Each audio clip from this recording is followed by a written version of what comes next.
दर्शकहरू नमस्कार। एबिसी वाचमा यहाँहरूलाई हार्दिक स्वागत छ। म अनन्त अनुराग। सार्वभौम सत्ता सम्पन्न संसद आम जनताको बोली बोल्ने ठाउँ हो। देशको विविध विषयहरू आम जनताले दिन प्रतिदिन भोग्दै आएका विषयवस्तुहरू र सानादेखि ठुला विषयहरूको बारेमा संसदभित्र गहन चिन्तन मनन छलफल हुने गर्दछ। तर पछिल्लो समय संसद निरन्तर अवरुद्ध हुँदै आएको छ।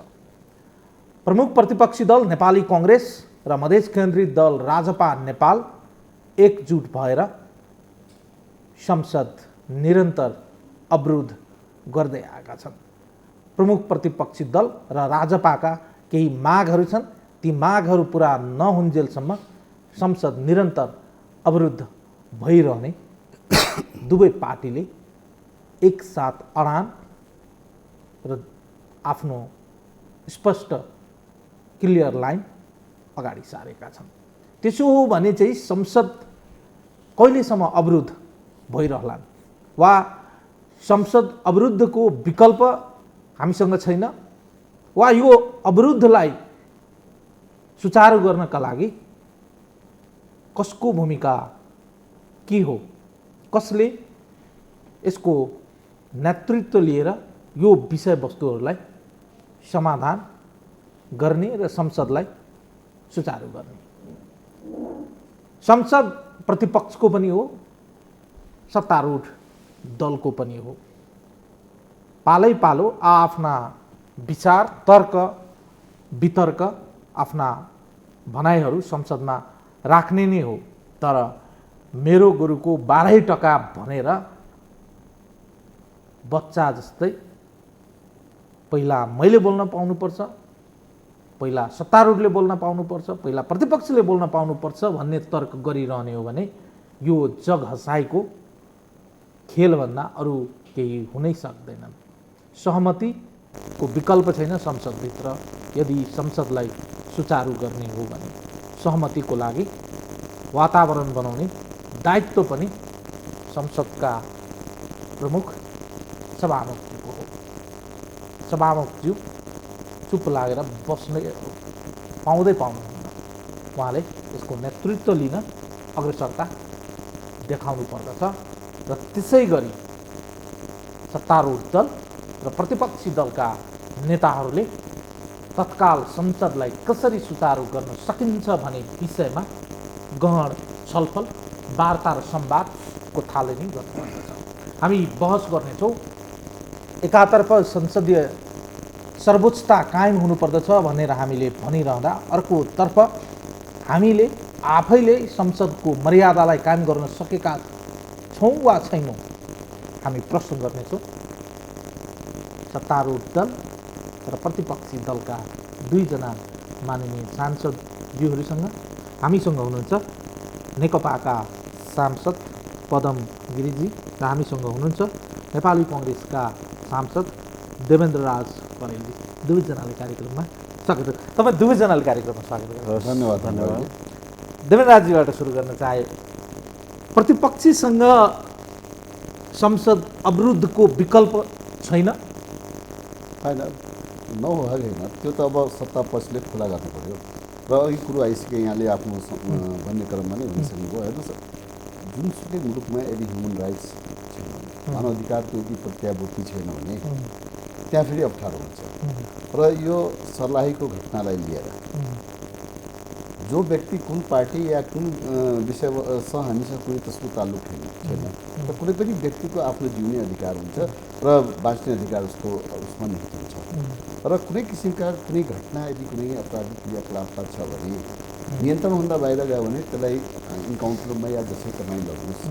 तर सहज रूपमा यदि उसलाई नियन्त्रण ल्याएर कानुनी परिधिभित्र राखेर उसलाई कानुनी राज्य भने कानुनी अनुसार उसलाई कारवाही गर्नु। र सर्लाहीमा जुन घटना घट्यो र त्यो घटनामा चाहिँ नि जुन किसिमका यो इन्काउन्टरहरू देखाइयो र त्यही नदीजन्यको बालुवाहरूको जुन किसिमले बालुवा माफियाहरूले जसरी चाहिँ त्यहाँ नदीहरूको दुहुन गरिराखेका छन् र उनीहरूले गर्दाखेरि एउटा बालकको त्यहाँ खाल्टोमा डुबेर जुन निधन भयो र त्यसको ती स्थानीयहरूले विरोध गर्ने क्रममा जसरी प्रहरीले फायर गर्यो र एकजनाको त्यसमा मृत्यु भयो र त्यो विषयलाई लिएर चाहिँ नि सदनमा पनि कुराहरू उठे र हामीले बारम्बार त्यहाँ कुरा उठाइसकेपछि सभामुखजी स्वयंले स्वीकारेको कुरो हो सदनमा नै यसको छानबिन गराउने भन्ने कुराहरू गरे र त्यही विषयलाई हामीले लिएर संसदीय छानबिन समिति एउटा गठन गरिदिएर यथार्थ के हो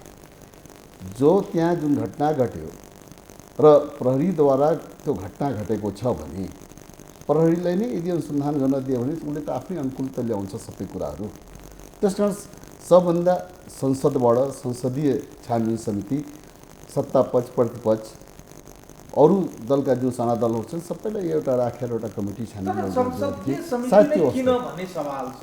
योभन्दा अगाडि यो विषयवस्तु राज्य व्यवस्था समितिले चाहिँ नोटिसमा लिएको, राज्य व्यवस्था समितिले यसको छानबिन गर्ने कुराहरू पनि त छ नि। यसमा चाहिँ तपाईँहरूको चाहिँ आपत्ति र यसलाई विश्वास नगर्ने होइन, त्यो त सभामुखजीले नै रुलिङ गरिसकेको सरकारको ध्यानाकर्षण गराएर यसमा चाहिँ नि हामी छानबिन गराउँछौँ भन्ने कुरो आइसकेपछि न त्यसपछि सभामुखले भनेका कुराहरूलाई लागू गर्ने कि नगर्ने, त्यो चेयरबाट बोलिसकेपछि त्यो कुरालाई अब फलोअप गर्ने कि नगर्ने भन्ने प्रश्न उठ्छ। यो केवल न्यू खोज्नको लागि गरिएको प्रयास त होइन होला नि। होइन, हेर्नुहोस् एउटा के भने त्यही विषय मात्र होइन, अनेक त्यस्ता विषयवस्तुहरू छन् र जुन किसिमका कुराहरू अहिले आउँदै गइरहेछ छलफलमा आउला ती कुराहरू विभिन्न कारणले गर्दाखेरि अहिले हामी चाहिँ त्यो जुन एउटा यो सदनमा संसदीय समिति गठन गर्नलाई कुरा उठाइराखेका छौँ र जुन किसिमका विभिन्न घटनाहरू घटेका छन्, निर्मला पन्तको जुन कुराहरू आयो, निर्मला पन्तको जुन किसिमले बलात्कार र उनको हत्या गरियो र त्यसै विषयमा 1 वर्ष भइसक्यो अहिलेसम्म त्यसमा कोही पक्राउ परेको छैन। त्यही विषयलाई लिएर गृहमन्त्रीजीले आफ्नो मन्त्रालयभित्र दिएका अभिव्यक्तिहरू यस किसिमका जुन बलात्कार जुन हत्या भयो यस किसिमका घटना विगतमा पनि थिए, अहिले पनि छ। एउटा मुलुकको देशको गृहमन्त्रीले हिजो जे थियो त्यसैलाई आज छ र यसैलाई कन्टिन्यू गराउने खोजेको के हो? यस किसिमका अभिव्यक्तिले हरेक भनौँ सबैको मनमा भावनामा जुन एउटा ठेस पुग्यो त्यसैको प्रतिफल सदनमा। तपाईँ सांसद पनि हुनुहुन्छ, एकैछिन पार्टीभन्दा पर गएर खास गरिकन चाहिँ जब हामी संसदको भित्र चेयरमा बस्छौँ पार्टीभन्दा पनि एउटा चाहिँ सार्वजनिक सत्ता सम्पन्न सांसदको आम जनताको प्रतिनिधिको रूपमा तपाईँहरू त्यहाँ चाहिँ प्रतिनिधित्व गर्नुहुन्छ। एकछिन चाहिँ शान्त भएर कुल माइन्डले र एकदमै गम्भीरतापूर्वक सोचौँ। हरेक विषयवस्तुको गाम्भीर्यतालाई हामी नजरअन्दाज गर्न सक्दैनौँ, एकदम ठिक हो। जनताको सवालका विषयवस्तुहरूलाई त हामी झनै नजरअन्दाज गर्न सक्दैनौँ। मानव अधिकार, वाक स्वतन्त्रता लगायतका विषयवस्तुहरूमा त झनै हामी कुनै पनि हालतमा सम्झौतै गर्न सक्दैनौँ। तर के लोकतन्त्र भन्दैमा, संसदीय प्रणाली भन्दैमा हरेक विषयवस्तु र घटनाक्रम पछि यदि हामीले संसदीय समिति बनाउँदै गयो भने हामी कहाँ पुग्छौँ? सुन्नुहोस्, यो नेपाली काङ्ग्रेसको मात्रै होइन, स्वाभाविक हो राष्ट्रिय मुद्दाहरूमा राष्ट्रिय एउटा सहमतिबाट अघि बढ्नुपर्छ। तर मुलुकमा जुन किसिमका घटनाहरू घटिराखेका छन् र एउटा सभामुखले आफ्नो चेयरबाट रुलिङ गरिसकेपछि त्यो सरकारले त्यसलाई इग्नोर गर्ने कि त्यसलाई कार्यरूप पक्षमा लग्ने, यही लाल आयोगको प्रतिवेदनलाई सार्वजनिक गर्नलाई राज्यपालका नेताहरू उनका सांसदहरूले बारम्बार कुराहरू उठाए, सदन पनि अवरुद्ध गर्न प्रयास गरे, अवरुद्ध पनि गरे र त्यही चेयरबाट सभामुखले चाहिँ नि सरकारको ध्यानाकर्षण पनि गराए र त्यही किसिमले आश्वासन पाएका थिए। तर खै त लाल आयोगको प्रतिवेदन त अहिलेसम्म सार्वजनिक गर्न सकेन, अहिलेसम्म अगाडि ल्याउन सकेन। जुन एउटा आयोग सरकारले नै गठन गरेको आयोगलाई सरकारले नै त्यसलाई सार्वजनिक गर्दैन भने अनि त्योभन्दा बढी पीडादायक के हुनसक्छ? अनि लुकाउनु पर्ने के हो? यदि त्यहाँ केही छ भने त्यसलाई फेरि बसेर छलफल गर्न सकिन्छ। अब यही निर्मला पन्तको घटनाको बारेमा अनेक कुराहरू उठे, अपराधी पनि पटक पटक समातिएका हुन्, पटक पटक डिएनए परीक्षणबाट छुटेका पनि हुन्। अहिले आएर केही दिन अगाडि मात्रै गृहमन्त्रीजीले जुन किसिमका अभिव्यक्ति दियो, कुनै पनि नेपालीले त्यो कुरालाई ड्याइस गर्न सक्दैन। ओके वेल त्यो पीडादायक यस्ता कुराहरूले गर्दाखेरि नेकपाका सांसद पदम गिरिजी हुनुहुन्छ। 2-3 वटा कुराको उत्तर चाहिँ एकदमै चाहिँ गम्भीरतापूर्वक यहाँले दिनुहोला। तपाईँ चाहिँ सरकारको प्रतिनिधित्व होइन, सत्तारूढ दलको सांसद हुनुहुन्छ र खालि सरकारमा रहेको दलको एउटा सांसदको हैसियतले मात्र होइन, एउटा आम चाहिँ जनताको हैसियतले पनि तपाईँले उत्तर दिनुपर्ने हुन्छ कतिपय सवालहरूको। संसद सुचारू गर्ने दायित्व कसको, सरकारको हो वा सभामुखजीको हो? निरन्तर संसद अवरुद्ध भइरहँदा अझै पनि चाहिँ यो हामी चाहिँ प्रतिपक्षीलाई 1 घन्टा चाहिँ अवरुद्ध गराउनको लागि बेलमा उभिएर चाहिँ हो हल्ला गराउनको लागि बेलमा उभिएर चाहिँ विरोधको प्रदर्शन गर्न लगाएर यो गतिविधिलाई चाहिँ हामीले चाहिँ समाधान गर्नेतर्फ चाहिँ उन्मुख गर्ने दायित्व कसको? एउटा सान्दर्भिक प्रश्न गर्नुभएको छ। वास्तवमा अहिले चाहिँ संसदमा जे खालका गतिविधिहरू देखिँदैछन् यो फेरि हामीले नेपालको संसदीय इतिहासमा हामी विगतका नमिठा कुराहरूको पुनरावृत्ति हामी गर्न कोसिस गर्दैछौँ। वास्तवमा यस ढङ्गले हामी अगाडि बढ्ने हो भने नेपाली जनतामा निराशा बाहेक अरू कुरा केही पनि आउँदैन, केही पनि रहँदैन। यो हामी सबैले एक्का राख्नुपर्छ। आज संसदमा जे मेरो आँखाले देख्यो वास्तवमा त्यो हेर्ने हो भनेदेखि एउटा नेपाली काङ्ग्रेस जस्तो यो मुलुकको सबैभन्दा पुरानो पार्टी, जेठो पार्टी, लोकतन्त्रमा विश्वास गर्ने राजनीतिक पार्टीले, संसदीय व्यवस्था त्यसको मर्यादालाई सम्मान गर्ने पार्टीले जुन खालको आज व्यवहार गर्यो, मलाई लाग्छ यसले त्यो पार्टीको कद सुहाउँदो काम भएको छैन। काङ्ग्रेसले यो कुरा सोच्नुपर्छ, विचार गर्नुपर्छ। मेरो भनाइ प्रतिपक्षले यो कुरामा गम्भीर बन्नुपर्छ भन्ने हो। म तपाईँलाई आज भन्न चाहन्छु, आज सदनमा चाहिँ वेल घेराउको क्रममा चाहिँ जुन काङ्ग्रेस र राजपाको एक प्रकार गठबन्धनै बनेको छ अहिले, उहाँहरूले चाहिँ नारा लगाउँदै हुनुहुन्थ्यो, सभामुखको विरुद्धमा पुरा नारा लगाउँदै हुनुहुन्थ्यो र वास्तवमा सभामुखप्रति लक्षित गरेर त्यस्ता नाराबाजीहरू गर्ने कुरा संसदीय अभ्यासमा सुहाउने कुराहरू होइन।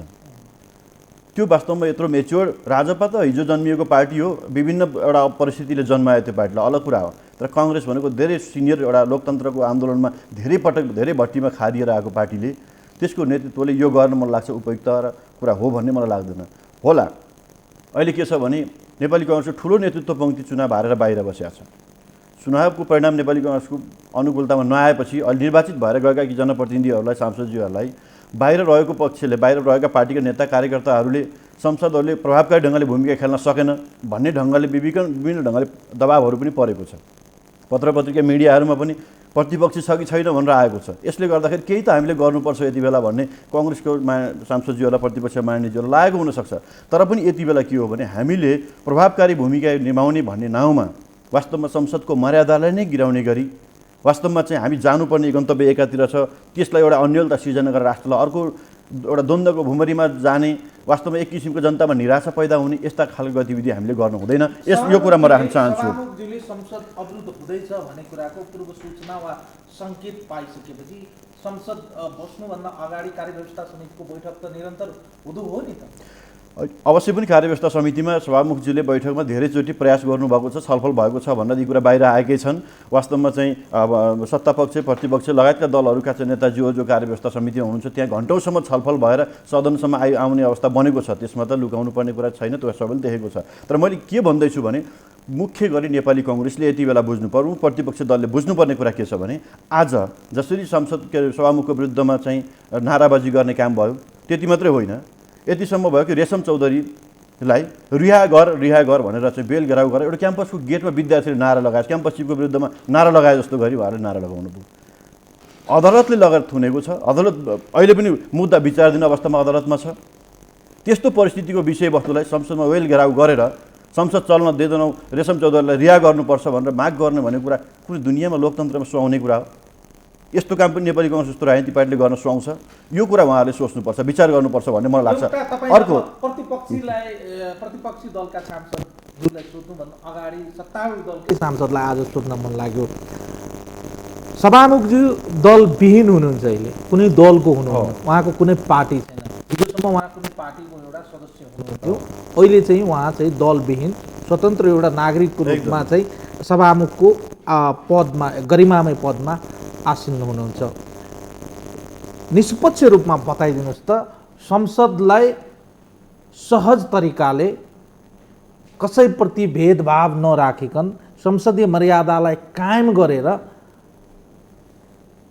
संसद सञ्चालन गर्न सक्नु भएको छ उहाँ? एउटा कुरा के हो भने उहाँका काम गर्ने आफ्ना शैलीहरू होलान् होइन। हिजो सुभाष निम्बङको जस्तो खालको पर्फर्मेन्स आउँथ्यो त्यही किसिमको पर्फर्मेन्स अहिले सभामुखमा खोज्दाखेरि त्यस्तै खालको पर्फर्मेन्स नहोला, अहिले आफ्नै खालका मौलिक खालका शैलीहरू होलान्। तर पनि सारमा के हो भनेदेखि सभामुखले पूर्वाग्रह राखेर कसैप्रति आग्रह पूर्वाग्रह राखेर वास्तवमा विभेदको आँखाबाट हेरेर त्यो व्यवहार गरेको अनुभूति हामीले गरेको चाहिँ अवस्था होइन। अहिले संसदमा पनि घन्टौँसम्म वेल घेराउ गर्ने, नाराबाजी गर्ने, सभामुखीय मर्यादा माथि प्रश्न उठाउने गरी चाहिने नाराबाजी गर्ने इत्यादि भइरहँदाखेरि पनि उहाँले अत्यन्तै संयमतापूर्वक भन्नुभएको छ। के भन्नुभएको छ भने माननीयज्यूहरू तपाईँहरू आफ्नो आसनमा रहनुहोस्, संसदमा राम्रोसँग छलफल गरौँ, विभिन्न उठेका विषयहरूमा हामी छलफल संवाद गर्ने। जब संसद सुरु हुन्छ, बहस बैठक सुरु हुन्छ, त्यसपछि नै वास्तवमा यी सबै समस्याहरूको समाधान गर्ने थलो संसद बनाउन सकिन्छ। त्यस कारणले गर्दा यसका निम्ति तपाईँहरू सहयोग गर्नुहोस् भनेर उहाँले बारम्बार धेरै धैर्यतापूर्वक अपिल गरिरहनु भएको छ। हामीले त्यो देखिराखेका छौँ। त्यहाँ कहीँनिर पनि पूर्वाग्रह छ भन्ने मलाई लाग्दैन। बरु सत्तापक्षका थुप्रै सामान्यज्यूहरू उठेर हामीलाई पनि बोल्न दिनु पर्यो। आज तराई डुबानमा परेको छ, बाढीले चाहिँ तराईका तमाम क्षेत्रहरू डुबानमा परेका छन्, त्यहाँ उद्धार राहतको जरुरत परिरहेको छ। पहाडमा चाहिँ पहिरोले कयौँ वस्तुहरू चाहिँ अहिले बगाएको अवस्था छ। यस्तो अवस्थामा संसद अवरुद्ध गर्न हुँदैन भनेर सत्तारूढ दलका माननीयज्यूहरूले तल आफ्नो चाहिँ चेयरबाट बोलिरहनु भएको छ। एउटा अघि देवेन्द्र माननीयज्यूले चाहिँ उठाउनु भएको प्रश्न मैले तपाईँलाई फेरि सोधेँ।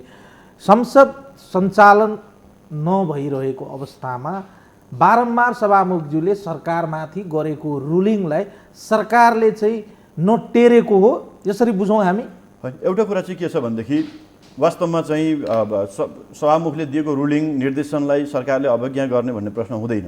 र हामी भ्रममा के पर्नु हुँदैन भने जब काङ्ग्रेसले प्रमुख प्रतिपक्षी दलले ओइल घेराउ गरिसके पछाडि, यसभन्दा अगाडि ओइल घेराउ गरेपछि सभामुखज्यूले के भन्नुभएको थियो भने हामी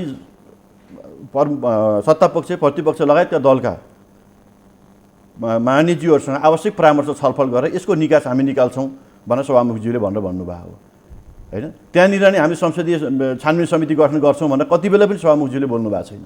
तर अहिले प्रचार कुन ढङ्गले भइरहेको छ भने सभामुखले संसदीय छानबिन समिति बनाउँछु भनेर भन्नुभएको थियो, तर आज किन बनाउन सक्नु भएन भनेर त्यसको गलत ढङ्गले प्रचार गरिएको छ, जनतालाई भ्रममा पार्ने कोसिस गरिएको छ। म तपाईँलाई एउटा कुरा निवेदन गर्न चाहन्छु, हामी सबैले मनन गरौँ। कम्तीमा पनि 46 पछाडि त हामी कङ्ग्रेस कम्युनिस्टहरू नै बारम्बार आलो पालो गरेर सत्तामा पुगेका छौँ। नेपालमा अहिले भएका एउटा दुईवटा तीनवटा जुन घटनाहरू हामीले उठाइरहेका छौँ, यस्ता घटना विगतमा भएका थिए कि थिएनन्? साँच्चै गरी हामीले विगतमा पनि यही प्रकारले ओइल घेराउ गर्ने र संसदीय छानबिन समिति बनाउने त्यो प्रक्रियामा हामी गयौँ कि गएनौँ? यो कुरा आज हामीले सम्झाउनु पर्छ कि पर्दैन? म तपाईँलाई एउटा स्मरण गर्न चाहन्छु। 49 सालतिर कुरा हुनुपर्छ। अनि काठमाडौँमा प्रतिपक्षले आन्दोलनको आह्वान गर्यो। एउटा घरको बारतलीमा बसेको अनिस साक्य एउटा 7 वर्षको बालकलाई गोली लागेर मृत्यु भयो। सदनमा जवाफ माग्यो प्रतिपक्षले। त्यति बेला गृहमन्त्री शेरबहादुर देउवा हुनुहुन्थ्यो। उहाँले आएर सदनमा बोल्ने क्रममा के भन्नुभयो? त्यो बालकलाई ताकेर हाने होइन, त गोलीको आँखा हुन्छ र? आँखा भए पो बालकलाई छलेर जान्थ्यो। गोलीको आँखा हुँदैन थियो, त्यस कारणले गर्दा लाग्यो भन्ने हिसाबले उहाँले चाहिँ जवाफ फर्काउनु भयो, जवाफ दिनुभयो। हामीसँग इतिहासमा यी घटनाहरू छैन। अरू तमाम मान्छेहरू यस्ता घटनाहरूमा मान्छे कुमार पौडेलका जस्ता अरू घटनाहरू थुप्रै भए। हामी यसरी संसदीय समिति बनाउँदै जाने हो भने मलाई लाग्दछ हामीले के साँच्चै अहिले सांसदहरू 200 कति 75 जनाको सांसदको समूहले यो कुरा सम्भव हुन्छ? हामी त 1000 जनाको सांसदहरूको डफा तयार गर्नुपर्छ। जहाँ घटना घट्छ संसदीय समिति बनाउने, पठाइदिने। जहाँ घटना घट्छ संसदीय छानबिन समिति बनाइदिने, पठाइदिने। यही प्रकारले जाने हो त हामी। यसो गर्दा हामी यो देशको एउटा मुलुकलाई एउटा समृद्धिको बाटोमा लाने, एउटा युगान्तकारी परिवर्तनमा लगेर जनतामा आशा जगाउने र एउटा नयाँ नेपाल निर्माण गर्ने जुन हाम्रो अठोट र प्रतिबद्धता छ, के साँच्चै यो कुरा हामी यसबाट पुरा गर्न सक्छौँ? दुई तीनवटा कुराको उत्तर चाहिँ अब चाहिँ देवेन्द्रजीबाट लिउँ। देवेन्द्रजी, महत्त्वपूर्ण दुईवटा प्रश्नको उत्तर दिनु।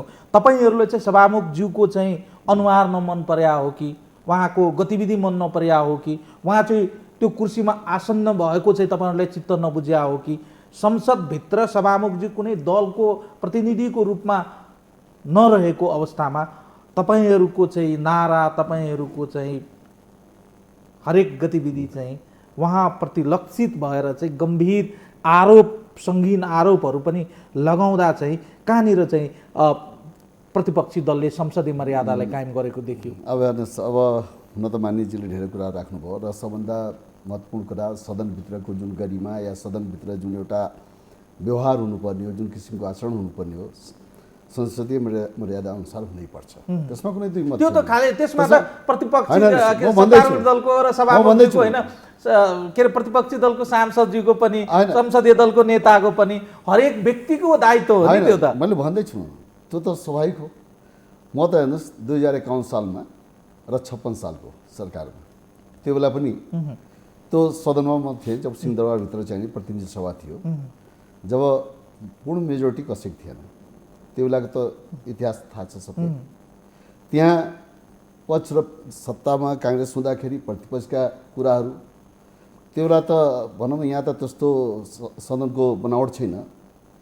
त्यो बेला हामी सरकार हुँदाखेरि प्रतिपक्ष त डेस्क त्यो माथि त्यो जुन हाम्रो बस्ने जुन टेबल चेयर हुन्थ्यो त्यसमाथि दौड्ने काम हुन्थ्यो। अनि के भएन त्यहाँ सदनमा, हिजो पनि जुन किसिमका घटना घटे,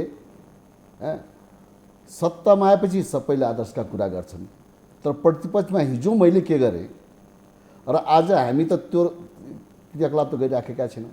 हिजो रामचन्द्र पौडेलजीलाई मन्त्री हुँदाखेरि उहाँमाथि हातपात भएको हो कि त्यो बेला प्रतिपक्षबाट एकजनाले उहाँलाई सार्वजनिक रूपमा सदनभित्र नै हातपात गरे। म अरू शब्द युज गर्न चाहन्न। अनि के त्यो मर्यादाभित्र पर्छ? आज त हामीले त्यहाँ कसैले हातपात त गरेका छैन। हामीले त्यहाँ रोस्टम र माइक त तोडेर फालेका छैनौँ। हिजोको दिनमा प्रतिपक्षमा हुँदाखेरि त्यो बेला एमालेका भूमिकाहरू हामीले सबैले देखिसकेका छौँ। अहिले त हामी त्यही बोलिराखेका छौँ जुन सभामुखले रुलिङ गरेका छन्, र त्यो रुलिङलाई यो सरकारले मान्ने कि नमान्ने। अर्को कुरो, हामी यदि विधानको कुरा गर्ने हो भने, विधिको शासन हो भने, र अहिले एमाले र माओवादी एक भएर नेपाल कम्युनिस्ट पार्टीको रूपमा अगाडि आएका छन्। जब एउटै दल एउटै पार्टीको सरकार छ भने अनि के त्यसैमा सभामुख र उपसभामुख एउटै दलको हुन पाउँछ? अनि त्यो त्यहाँ मर्यादा छैन, त्यहाँ नियम कानुन विधि विधान छैन। त्यो त नेतृत्वको कुरो आउँछ। संविधानमा जे उल्लेख छ त्यसलाई हामीले अक्षरशः पालना गर्नुपर्छ। र अब यो पार्टी एउटै हो र एउटै पार्टीको सभामुख र उपसभामुख हुन सक्दैन भनेपछि एकजनाले त राजीनामा दिनुपर्छ नि, अरूले बनाउन सक्नु पऱ्यो। अनि त्यहाँ मर्यादा छैन, त्यहाँ अनुशासनको कुरा हुँदैन। हामी त अहिले रोस्टम घेरिराखेका छौँ हामीले कुनै नयाँ एजेन्डा ल्याएखेर। हाउसमा कुरो उठ्यो र कडा रूपमा उठिसकेपछि रुलिङ भएको कुरो हो। रुलिङ भएका कुरालाई के हाम्रा गृहमन्त्रीले पटक पटक ठुलो माछा आइसक्यो भन्दै त्यो बेला सुनको काण्डमा 32 किलो सुनको केसमा सोनम हत्याकाण्डदेखि लिएर र सुनमा लागेका ठुलो माछा आउँदैछ भन्दाखेरि खै त ठुलो माछा कहाँ गयो? हामीले त्यसलाई पटक पटक उठायौँ, कुनै किसिमको आएन। निर्मला पन्तको भर्खर 1 वर्ष भइसक्यो। कहिले फेक मान्छे उभिआएर यही हो हत्यारा भनेर सार्वजनिक गर्ने, डिएनए परीक्षण हुन्छ, फेरि होइन यो गलत भयो। मानसिक सन्तुलन बिग्रेका व्यक्तिलाई ल्याएर देखाइन्छ, ढाकछोप गर्न खोजिन्छ। र म अझै एकदमै स्पेसिफाई रूपमा चाहिँ तपाईँलाई सोधेँ, एकदमै स्पेसिफिक रूपमा उत्तर चाहेँ मैले। तपाईँहरूलाई सरकारको गतिविधि चित्त नबुझ्या हो वा सभामुखज्यूको चाहिँ क्रियाकलाप चित्त नबुझ्या हो? मैले भने नि, विधिका कुरा यदि आउँछ भने हामीले अरू कुनै नयाँ एजेन्डा उठाएकै छैनौँ। हाउसमा उठेका कुरालाई मानवाधिकार हनन भयो र हिजो सरकारले नै बनाएको लाल आयोगको प्रतिवेदन अब सार्वजनिक गर्नलाई के आपत्ति? इन्काउन्टरका कुराहरू छन्, कसैलाई मार्ने अधिकार छैन। ओके, वेल, यी कुराहरूलाई लिएर हामीले चाहिँ सदनमा उठाइरहेछौँ। र के उठायो भने सभामुख स्वयंले रुलिङ गरेको र गठन गर्ने प्रतिबद्धता जनाएको हुनाले त्यो हिसाबले हामीले चाहिरहेछौँ संसदीय एउटा चाहिँ हाम्रो छानबिन समिति गठन हुनुपर्छ भनेर हामीले उठाइराखेका छौँ। अब यसमा यो सभामुखको विरुद्धमा नारा लगाए, यो गर्यो, इतिहास कोटाउने भने मैले त धेरै कुराहरू यहाँ यस्ता अनुभव गरेको छौँ सदनभित्र। म त भने नि 51 सालदेखि छु, तर म त्यो कुराहरू भन्न चाहन्न।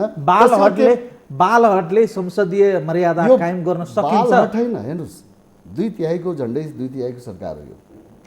2/3 सरकारले घमण्ड गरेर भएन र हामी घमण्ड गर्नु भन्दा पनि एउटा मैले भने मान्यज्यू सरकारले घमण्ड गर्ने कुरा नगर्ने कुरा, तर सरकार भन्ने बित्तिकै प्रतिपक्षीले भने जस्तै सबै कुरा गर्दै जाने होइन नि। प्रतिपक्षीले देखाएकै बाटो, प्रतिपक्षीले भनेकै कुरा वा प्रतिपक्षीले जे भन्यो त्यही गर्नुपर्छ भने त होइन होला नि त। प्रतिपक्षको कुराहरू अक्षरशः गर्नै पर्छ भन्ने कुरा आएन। यदि त्यही अक्षरशः गर्ने हो भने त सत्तापक्षको के काम, सबै प्रतिपक्षमा बसी भइहाल्यो नि, त्यही हुनुपर्छ भन्ने होइन। तर तपाईँहरुको माग त हुबहु हामीले भने जस्तो हुनुपर्छ भन्ने तर्क हो नि। अघि जस्तो उहाँले भन्नुभयो नि, नेपाली कांग्रेस अहिलेको निर्वाचनमा जुन किसिमको नतिजा आयो अहिले कमजोर अवस्थामा भन्ने आशा व्यक्त गर्नु। तर यदि मतको गणनाको हिसाबले मत जुन प्राप्त गरेको छ नेपाली कांग्रेसले, सङ्ख्यामा त कहीँ हारेको छैन नि, तर जहाँ दोस्रो र तेस्रो पार्टी एक ठाउँमा उभिएर अनि सँगसँगै मैदानमा आइसकेपछि त्यो नतिजाबाट जुन अहिले आयो त्यसैमा यदि उहाँहरू विश्वास गर्नुहुन्छ भने मलाई भन्नु ओके जनताबाट यो तपाईले चाहिँ 2-3 वटा कुरा फेरि उठान गर्नुभयो। पदम मान्यज्यू 2-3 वटा प्रश्नको फेरि उत्तर दिनु होला। पहिलो प्रश्न, सरकार कमजोर भएपछि यसको प्रभाव संसदमा परेको हो वा संसद भित्रको व्यवस्थापन र त्यसको सञ्चालन सही तरिकाले हुन नसक्दा त्यसको प्रभाव चाहिँ सरकारमाथि परेको हो? वास्तविकता के हो? अनि एउटा कुरा के छ भने सरकार आफ्नो गन्तव्यमा प्रष्ट रूपमा अगाडि बढिराखेको छ। कुनै बाहिर जस्तो खालका भ्रमहरू परेका छन्, सरकार अलमलमा छ, दुविधामा छ, बहुमतमा अलमलियो भन्ने जुन प्रकारले प्रचार भएको छ, यस्तो अवस्था होइन। तर यति हो कि सरकार गठन भएको 1.5 वर्ष भयो, यो 5 वर्षका लागि बनेको सरकार हो। परिणाम दिन एउटा बिरुवा रोपेपछि त्यसले फल दिन पनि केही समय कुर्नुपर्छ। हामीले के कुरा बुझ्नुपर्छ भने आज 70 वर्षदेखि नेपालको जुन व्यथिति छ, अराजकता छ, अनुशासनहीनता छ, कुशासन छ, जुन खालको मनोवृत्तिहरू बिग्रिएको छ, यो स्थितिलाई एकैचोटि ट्र्याकमा ल्याएर नेपाली जनताको चाहना अनुरूप त्यसले परिणाम दिने गरी सरकारले काम गर्ने कुरामा समय लाग्छ। यसमा भ्रममा नपरौँ। तर म दावाका साथ भन्छु, सरकारले जे कुरा सङ्कल्प गरेर घोषणापत्रमा उल्लेख गरेर आएको थियो, प्रधानमन्त्रीज्यू सत्तारूढ हुने बेलामा जे कुरा बोल्नुभएको थियो ती कार्यान्वयन गर्ने कुरामा सरकार प्रतिबद्ध ढङ्गले लागिराखेको छ। कतिपय कुरा बाहिर देखिएको छ, कतिपय आन्तरिक होमवर्कको तयारीको क्रममा छन्, त्यसको भोलि बिहान ती कुराहरू बाहिर आउँदै जान्छ। त्यति बेला जनताले वाह वाह भन्ने ताली पिट्ने दिन आउँछ। धैर्यता मात्रै गर्नुपर्छ भन्ने हो यस सन्दर्भमा मेरो आफ्नो दृष्टिकोण। अब अर्को कुरा के छ भने हामी सबैले सोचौँ, आज हामी संघीयता मुलुक गएको छ। आम नेपाली जनताले यो संघीयतालाई दह्रो गरी कार्यान्वयन होस्, मुलुकमा सुशासन कायम होस् र देशमा एउटा समृद्धिको तर्फ देश अगाडि बढोस् र गरिबी पछौटेपनबाट यो देशलाई माथि उठोस् भन्ने आम नेपाली जनताको चाहना यति मात्रै हो। यसलाई कार्यान्वयन गर्ने काम हामी कहाँबाट सुरु गर्दैछौँ भने 2072 को संविधानलाई कार्यान्वयन गर्ने चरणबाट हामी प्रवेश गरेका छौँ। त्यसकारणले अब त्यसलाई कार्यान्वयन गर्ने सन्दर्भमा हामीले अघिल्लो अधिवेशनमा दर्जनौँ ऐनहरू हामीले निर्माण गऱ्यौँ। अहिले हामी दर्जनौँ ऐनहरू संसदमा टेबल भएर बसेको अवस्था छ। ती ऐनहरू हामीले समयमै पारित गर्न सकेनौँ भनेदेखि सङ्घीय प्रदेश सरकारले काम गर्न पाएको छैन, स्थानीय सरकारहरूले काम गर्न पाएको अवस्था छैन र हामी यी काम छिटोभन्दा छिटो पुरा गर्नुपर्ने अवस्था छन्, होइन? अब यति बेला हामीले यसरी संसदलाई बन्धक बनाएर राखिदिने हो भनेदेखि वास्तवमा नेपाली जनताको हित गर्छ, राष्ट्रको हित गर्छ। सरकारले नियमित कामहरू गरिरहँदा देशमा मानव अधिकार हननका घटनाहरू, आम जनतामाथि बर्बरती भएका अपराधका घटनाहरूलाई चाहिँ सरकारले नजरअन्दाज गर्ने होइन होला नि त। सरकारले त आम जनतालाई चाहिँ घर घरमा जवाब दिनुभन्दा त संसदभित्र उभिएर चाहिँ त्यसको सत्य तथ्य र वास्तविकता त आम जनतालाई बताउनु पर्ने होला नि त। वा त्यसको चाहिँ छानबिन गरेर पीडितलाई न्याय र पीडकलाई चाहिँ ठीक हो कारबाही त हुनु पर्यो। एकदम सही कुरा। एउटा कुरा के भने गैर न्यायिक हत्या कसैको पनि हुनुहुँदैन। सम्पूर्ण नेपाली नागरिकहरूको मानव अधिकार कहीँबाट पनि हनन हुने कुरा हामी कसैलाई पनि स्वीकार्य छैन। यो यथार्थ हो। यो कुरामा हामी दृढ अडानका साथ उभिन सक्नुपर्छ। यो मूल्य मान्यताका निम्ति हामी राजनीतिमा आएको हो, यो मूल्य मान्यताका निम्ति राजनीति परिवर्तन गरेको हो, यसमा दुई मत छैन। तर एउटा कुरा बुझ्नुपर्ने कुरा के छ, कांग्रेस यसमा यति संवेदनहीन बन्न चाहिँ के कुरामा हुँदैन भने आज नेकपा माओवादी जुन विप्लव समूह छ ऊ सशस्त्र सङ्घर्षमा छ। एनसिलको घटनादेखि लिएर हिजो अस्ति घटेका बमका घटना, तपाईँ गोली चलेका घटना, मान्छे हत्या भएका घटनाहरू हामी सबैले देखेका छौँ, बुझेका छौँ। यो लुकाउनु पर्ने कुरा केही पनि छैन। र उसले भनेको छ यो संविधान पनि मान्दिनँ, यो व्यवस्था पनि मान्दिनँ, यो कानुन पनि मान्दिनँ भनेर ऊ चाहिँ यो व्यवस्थाको विरुद्धमा उभिएको पार्टी हो। अब यति बेला उसँग सरकारले चाहिँ एक ढङ्गले वार्ता गरेर संवाद गरेर छलफल गरेर उसलाई शान्तिपूर्ण प्रक्रियामा ल्याउने राजनीतिको मूलधारमा ल्याउने दायित्व त सरकारको छ। त्यसको निम्ति पनि सरकारले पाण्डेजीको नेतृत्वमा सोमप्रसाद पाण्डेको नेतृत्वमा एउटा वार्ता समिति बनाएको छ, त्यसले आफ्नो ढङ्गले काम गरिराखेकै छ। अझै त्यसलाई प्रभावकारी बनाऊ, के गर्दा प्रभावकारी हुन्छ त्यसतर्फ सोचौँ। तर के कुरालाई चाहिँ हामीले हेरेर राख्नु जरुरत छ, काङ्ग्रेस जस्तो राजनीतिक पार्टीले अझै भन्ने हो भने हामी, किनभने हामीले विगत 12-15 वर्षको चाहिँ द्वन्द्वको कुराबाट हामी धेरै कुरा अनुभव गरेर सिकेर आएका छौँ नि। आज एउटा हतियारधारी पार्टी छ, सङ्घर्षमा छ, युद्ध एक किसिमले। ऊ चाहिँ अब एउटा खास घटनाक्रममा सर्लाहीमा चाहिँ नि इन्काउन्टरमा के अरे कुमार पौडेलको त्यहाँनिर मृत्यु भएको छ। घटना आफैमा दुःखद छ, यसप्रति कुनै अर्को भनाइ छैन। तर कुरा के छ भनेदेखि अब एउटा निश्चित रूपमा हतियार बोकेको दुईटा पक्ष सँगसँगै प्यारलली एक ठाउँमा पुगिरहेको सन्दर्भमा कसले अगाडि गोली चलाए कसले पछाडि चलाए त्यो एउटा बाटो हुनसक्छ। तर पनि किन मनोविज्ञान कस्तो हुन्छ भने दुवै पक्षसँग हतियार छ भनिसकेपछि त्यसको मनोविज्ञान सामान्य अवस्थामा रहेको नागरिकको जस्तो अवस्था रहँदैन। यो किन भन्नुहुन्छ भने अस्ति हामी भोजपुरमा यस पछाडि राज्यले आफ्ना आम जनताका प्रश्न र चित्त बुझाउनको लागि प्रयास त गर्नु पर्यो नि राज्यले। म यही कुरा भन्दैछु, तपाईँ यही कुरा हुन्छु, राज्य संयमित हुने, राज्यले धैर्यतापूर्वक हेर्ने भन्ने नाममा त्यो निर्देशनलाई पालनै गर्ने नाममा त भोजपुरमा एउटा प्रहरीले गोली खाएर मर्नु परिस्थिति आइहाल्यो नि त, होइन? यो कुरा त छ त। आखिर यस्तो यो द्वन्द्वको सन्दर्भमा यी समस्याहरू आउँदा रहेछन्। तर मैले एउटा कुरा भन्न खोजेको कुरा के हो भने कुमार पौडेलको गैर न्यायिक ढङ्गले हत्या भएको छ। राज्य व्यवस्था समितिमा स्वयं मान्यज्यू पनि हुनुहुन्छ, उहाँहरूले चाहिँ गृह मन्त्रालयलाई निर्देशन दिनुभयो के हो अब यसको छानबिन गर्नुहोस् भनेर निर्देशन दिनुभयो। गृह मन्त्रालयले छानबिन गरेर एउटा प्रतिवेदन उहाँहरूको समितिमा पनि आएको छ, राज्य व्यवस्था समितिमा आएको छ। त्यसले पनि अहिले सबै मान्यज्यूले अध्ययन पनि गर्दै हुनुहुन्छ। जब हामी अध्ययनकै चरणमा छौँ भने यति छिटो संसदीय समिति छानबिन समिति बनाउनुपर्छ भनेर बैठकै रोक्नुपर्ने, संसदै अवरोध गर्नुपर्ने कुनै कारण म देख्दिनँ। यो कुरा मैले भन्न खोजेँ। अहिले तपाईँको कतिपय सन्दर्भहरू हुन्छन्, मानवाधिकार आयोगले त्यहाँ गम्भीर मानवाधिकारको उल्लङ्घन भयो भन्न सक्छ। मानवाधिकार सम्बद्ध अरू त्यस्ता खालका चाहिँ सङ्घ संस्थाहरूले यो कुरालाई विषयलाई उठाउन सक्छ, अरू क्षेत्रबाट विषयहरू उठ्न सक्छन्। उठ्दा के हो भनेर कहिले कहिले संसदीय छानबिन समिति बनाएर त्यसको गम्भीरतालाई हेरेर त्यसको ओजनलाई हेरेर त्यता नहेर्ने भन्ने होइन। तर जति बेला पनि हामीले संसदीय छानबिन समिति बनाउन जाने हो भने यो कुरा हामी हेक्का राखौँ, कतिवटा संसदीय छानबिन समिति बन्लान्, हामी सबै समितितिर पठाइदिउँ सबै मान्यज्यूहरूलाई, संसद खाली राखेर अनि गर्ने के हो? यो कुरा हामीले मनन गर्नुपर्छ कि पर्दैन? आज यो कुरामा स्वयं उहाँ नै अब मान्यज्यू नै पहिला गृहमन्त्री भएर चलाउनु भएको, उहाँ आफूलाई पनि धेरै अनुभव छ। के उहाँ सत्तामा बस्दाखेरि यस्ता घटनाहरू नभएका हुन्, होइन? यस्ता समस्याहरू नआएका हुन्? तपाईँको यति बेला आजको दिनमा काङ्ग्रेस सत्ताको नेतृत्व गरिरहन्थ्यो र यस्तो घटना भएको भए के काङ्ग्रेसले संसदीय समिति बनाउनुपर्छ भनेर बोल्थ्यो होला, छानबिन समिति बनाउनुपर्छ भनेर बोल्थ्यो होला? त्यो अवस्था हो त आजको भन्दा यथार्थमा त्यो होइन। त्यस कारणले गर्दाखेरि यस्तो कुरालाई उठा हलो अड्काउने गोरु पड्काउने भन्छ नि, हलो अड्काएर अनि त्यस पछाडि गोरु चुट्ने खालको जुन काम अहिले सदनभित्र प्रतिपक्षीका मानिसहरूबाट भएको छ, यस्तो कुरा गर्नु हुँदैन। के म देख्दैछु सुरुको दिनमा उहाँले कुमार पौडेलको र त्यो खाल्टामा जुन पौडी खेल्ने क्रममा अथवा डुबेर दुईवटा बालक बिते त्यो विषयलाई छानबिन गर्नुपर्छ भनेर प्रसङ्गहरू उठाउनु भयो, है? त्यो घटनासँग उब्जिएका सवालहरूलाई लिएर छानबिन समिति बनाउनुपर्छ भनेर भन्नुभयो। अहिले रेशम चौधरीको कुरा आज उठाउँदै हुनुहुन्छ, अनि निर्मलाको कुरा उठाउँदै हुनुहुन्छ, अनि अरू विषयहरू क्रमशः उहाँले थप्दै एउटा उन्दै उन्दै उन्दै उन्दै लिएर जानु भएको छ। र यस्तो परिस्थिति सिर्जना गर्न कोसिस गर्दै हुनुहुन्छ कि अब सदन नचलोस्, देश अस्तव्यस्ततातिर जाओस्, देशमा एउटा अराजकता सिर्जना होस्, देशले एउटा गन्तव्यहीनतातर्फ देश रुमलियोस्। यो प्रकारको मनोविज्ञानले काहीँ न काहीँबाट काम गरेको छ। यति बेला उहाँ जस्तो माननीयज्यू एउटा लामो एउटा राजनीतिक अनुभव भएको, संसदीय क्षेत्रमा पनि धेरै राम्रो अभ्यास भएको यस्तो व्यक्तित्वहरूबाट यस्ता कुराहरूलाई प्रशय नपुग्ने गरी अलिकति एउटा त्यो इतिहास निर्माण गरेको पार्टी सही ठिक ढङ्गले अगाडि बढ्नका निम्ति उहाँहरूले पनि सुल्झाउनुपर्छ, त्यस ढङ्गले सुझाव दिनुपर्छ। म त्यो अपेक्षा गर्छु। 2-3 वटा फेरि तपाईँले विषयवस्तु उठान गर्नु, मलाई चाहिँ एउटा कुरा चाहिँ एकदमै सम्मानपूर्वक चाहिँ देवेन्द्र मान्यज्यू तपाईँ बताइदिनुहोस्,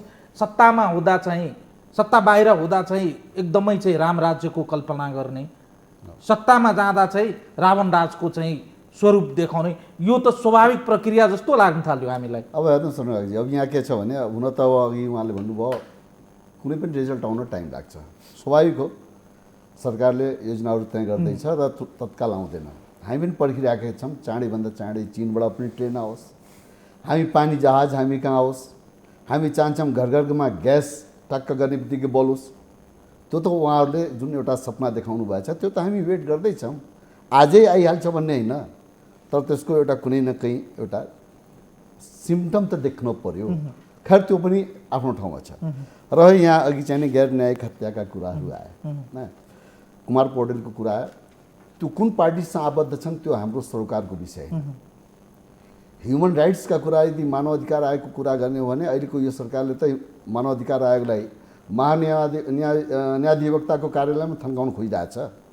कहीँ नभएको कानुन हामी कहाँ बन्न गइरहेको छ, त्यसको पनि त विरोध भइरहेछ। त्यसकारण जुन गैर न्यायिक कुराहरू छन्, यो कुमार पौडेलको जुन मुठभेडको कुरो गरियो, जुन व्यक्तिको अङ्गभङ्ग छ, हात ठाउँ ठाउँमा भाँचिएको छ, हतियार उसको हातमा देखाइएको छ। मैले त सदन पनि त्यो कुरो प्रश्न गरेको थिएँ गृहमन्त्रीजीसँग। जसको हातमा हतियार देखाइएछ त्यो हतियार ठाउँ ठाउँमा भाँचिएका छन्। अनि त्यो हातै भाँचिएकोले चाहिँ के उसले चाहिँ मुठभेड गर्न सक्छ? त्यो जुन प्रकृति छ त्यो प्रकृति हेर्दाखेरि इन्काउन्टर पहिले गरेर अनि त्यहाँ ल्याएर उसलाई इन्काउन्टर यो देखाएर पहिले नै हत्या उसको गरेर अनि बल्ल इन्काउन्टर देखाइएको स्थिति छ। त्यही मात्र होइन, भक्तपुरको काँडाघारीको घटना, त्यहाँ एउटा बालक अपहरण हुन्छ, फिरौती मागिन्छ। त्यो आफ्नोमा एउटा दुःख छँदैछ। तर जोसुकै किन अपराधी किन नहोस्, उसलाई समातेर मार्ने अधिकार कुनै पनि सरकारको हुँदैन। त्यहाँबाट दुईजनालाई उसको डेराबाट लगेर इन्काउन्टर गरिएको छ। मैले त्यहाँ पनि त्यो बेला प्रश्न उठाएँ, कति डिस्टेन्सबाट, कति टाढाबाट, कुन हतियार कसरी प्रयोग गरियो? केही दिन अगाडि तपाईँले सुन्नु भएको छ, सरकारका प्रवक्ताज्यूले चाहिँ एउटा आरोप तपाईँहरूमाथि लगाउनु भयो, तपाईँहरूको साँठगाँठ कतै विप्लवसँग त छैन वा विप्लवसँगको सम्बन्धको बारेमा तपाईँहरूको वास्तविकता के हो? तपाईँहरू किन बाहिर ल्याउनुहुन्न? अहिले के देखिन्छ भने अघि चाहिँ उहाँले पनि सङ्केत गर्नुभयो, तपाईँहरूको सम्बन्ध विप्लवसँग चाहिँ सुमधुर हुने, सत्तारूढ दलसँग चाहिँ तपाईँहरूको सुमधुर नहुने, यस्तो नि हुन्छ। नेपाली काङ्ग्रेसको कुनै पनि गलत क्रियाकलापमा लागेका सङ्गठनहरूसँग जहाँ मानव अधिकार हनन हुन्छ, जहाँ हरेक व्यक्तिलाई त्रसित या आतङ्क मचाइन्छ, चन्दा आतङ्क बनाइन्छ भन्ने त्यस्ता सङ्गठनसँग कुनै सरकार छैन नेपाली काङ्ग्रेसको। सरकार मात्र हाम्रो के हो भने कसैको अधिकारलाई हनन गर्न पाइन्न, कसैलाई इन्काउन्टरको नाममा जथाभावी हत्या गर्न पाइन्न। यो कस्तो सुन्नुहोस् है, यहाँ कुरा आयो मैले चाहिँ तपाईँले दोहोर्याएँ, अघि उहाँले भन्नुभयो एउटा शेरबहादुरजीको टाइममा एउटा बालकलाई गोली लाग्यो, रेशम चौधरीको कुरा आयो, त्यहाँ पनि त गोली चलेछ, एउटा बालकको मृत्यु भएछ। र जुन परिस्थितिमा जसरी त्यहाँ घटना घट्यो त्यसलाई हामी राम्रो भन्दैनौँ। त्यहाँ गलत भएको छ भन्ने कुराहरू त्यो छानबिन गरेर दोषीले कारबाही या सजाय उसले पाउँछ, तर निष्पक्ष तरिकाले त्यसलाई छानबिन गरेर त्यसमा हाम्रो कुनै किसिमको इन्टरफेयर छैन। तर इन्काउन्टरको नाममा पटक पटक हिजो अस्ति 12 गते मात्रै युक्ति प्रसाद श्रेष्ठको आत्महत्या गर्यो भन्ने कुराहरू आयो। हिजो मात्रै मैले राजव्यवस्था समितिमा त्यो कुरो उठाएँ। युक्ति प्रसाद श्रेष्ठ जसले मालपोत अन्तर्गत उनी चाहिँ काम गर्थे, नासुमा कार्यरत थिए, 59-60 मा उनले राजीनामा दिएका हुन्। र त्यहाँको जुन बलुवाटा जग्गा प्रकरणमा उसलाई मुछेर जसरी ल्याइयो, 12 गते करिब 2 बजे 8 तल्लाको माथिबाट माछा पोखरीको नजिक भएको त्यो बिजनेस कम्प्लेक्सबाट 8 तल्ला माथिबाट हाँप फालेको भनिएछ। प्रकृति हेर्दाखेरि कहीँ अङ्गभङ्ग छैन, ब्लिडिङ भएको छैन। र त्यहाँ जुन किसिमको परिस्थिति थियो त्यसबाट चाहिँ हामीलाई शङ्का लाग्यो। 12 गते घटना हुन्छ, 12 गते प्रहरी प्रवक्ताले चाहिँ नि त्यस विषयमा चाहिँ नि जग्गासँग जोडेर यो कारणले गर्दाखेरि उनले आत्महत्या गरेको हुन सक्छ भन्ने कुराहरू त्यो कुनै पनि प्रहरीलाई अनुसन्धानभन्दा पहिले बोल्ने अधिकार पनि छैन।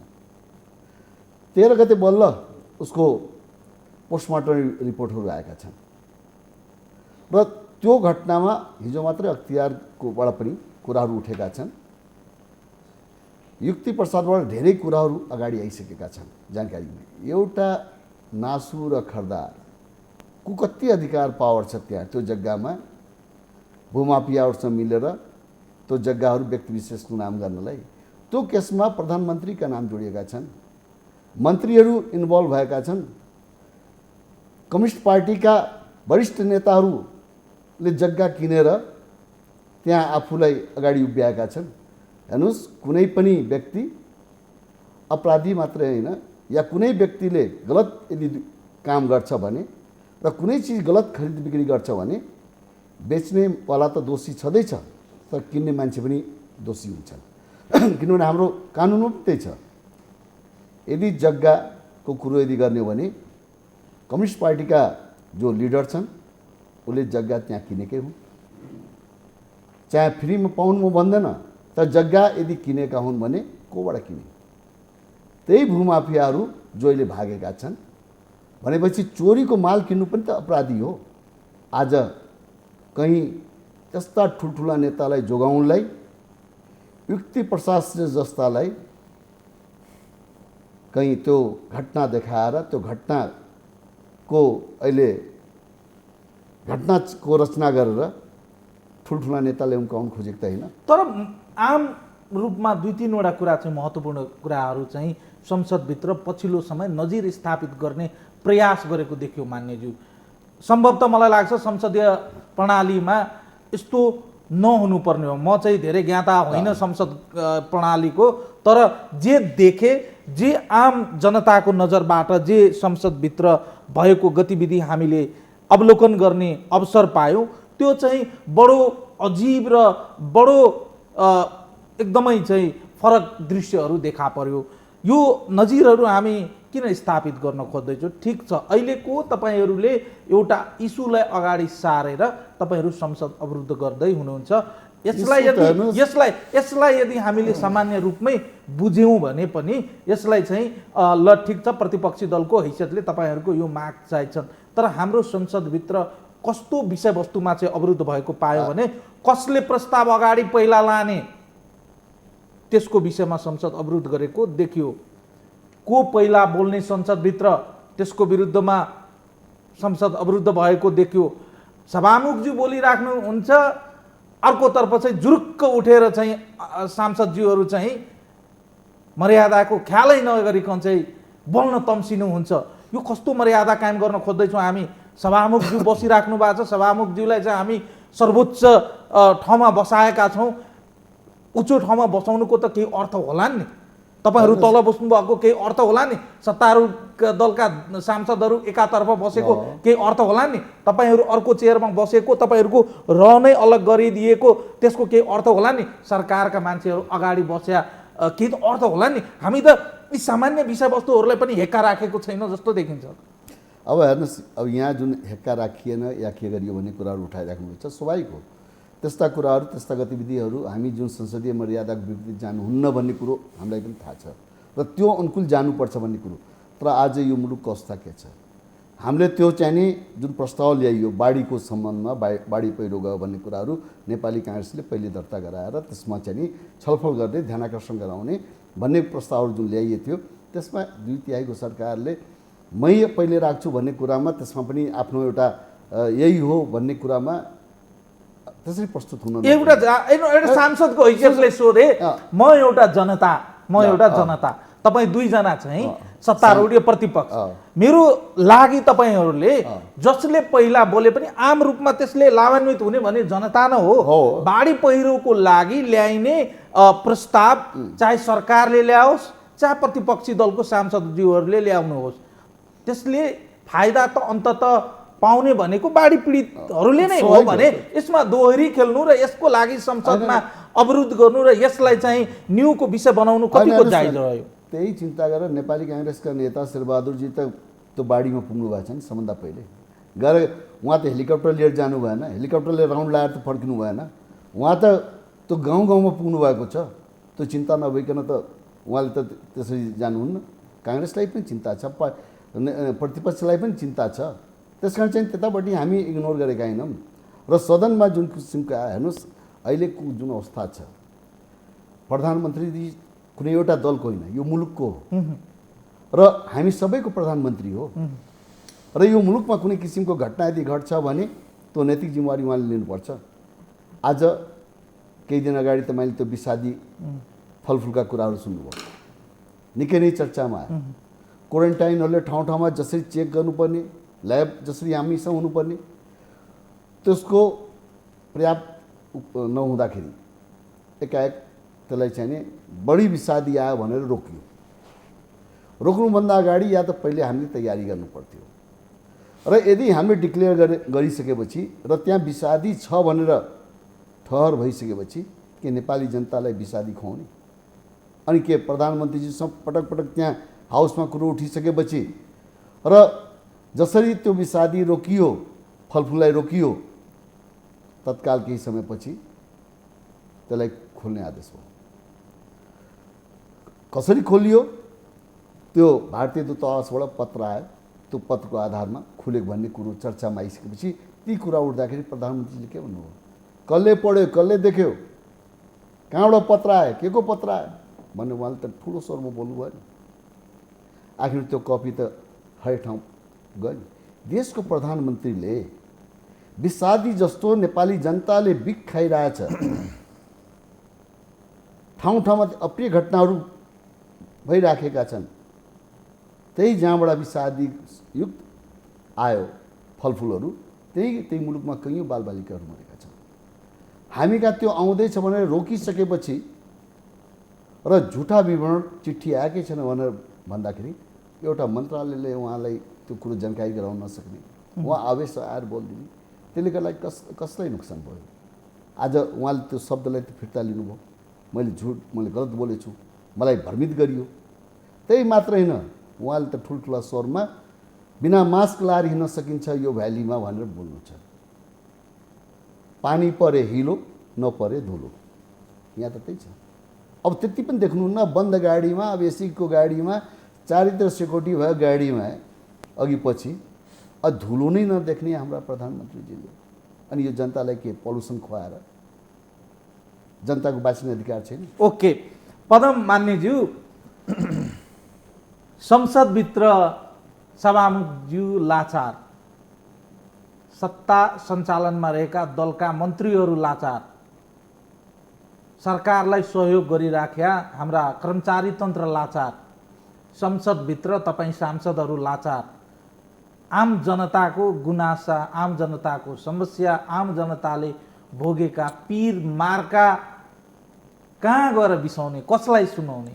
अनि एउटा कुरा के हो भने वास्तवमा सभामुख लाचार, सरकार लाचार, मन्त्री लाचार, सांसदहरू लाचार भन्ने चाहिँ परिस्थिति होइन अहिलेको। अहिले मात्र यति हो, मैले फेरि पनि दोहोऱ्याएर भन्छु, सरकारले वास्तवमा ठिक ढङ्गले सरकार अगाडि बढ्न कोसिस गरेको छ, यद्यपि बाधा अडचनहरू आएका छन्, सहज छैन। यातायातको सिन्डिकेट तोड्ने भनियो, सारा सिन्डिकेटका पक्षधरहरू अनेकन ढङ्गले घेराबन्दी गर्न आए। सरकारलाई त्यसले केही समय हल्लायो पनि, तर सरकार आफ्नो दृढतापूर्वक खुट्टा दह्रो गरी टेक्यो, अन्ततः सिन्डिकेट मुलुकबाट खारेज भयो। कार्टेलिङलाई अन्त गर्न सरकारले एक हदसम्म सफलता हासिल गर्यो, नगरेको होइन, तर सरकारको विरुद्धमा घेराबन्दी नभएको थिएन।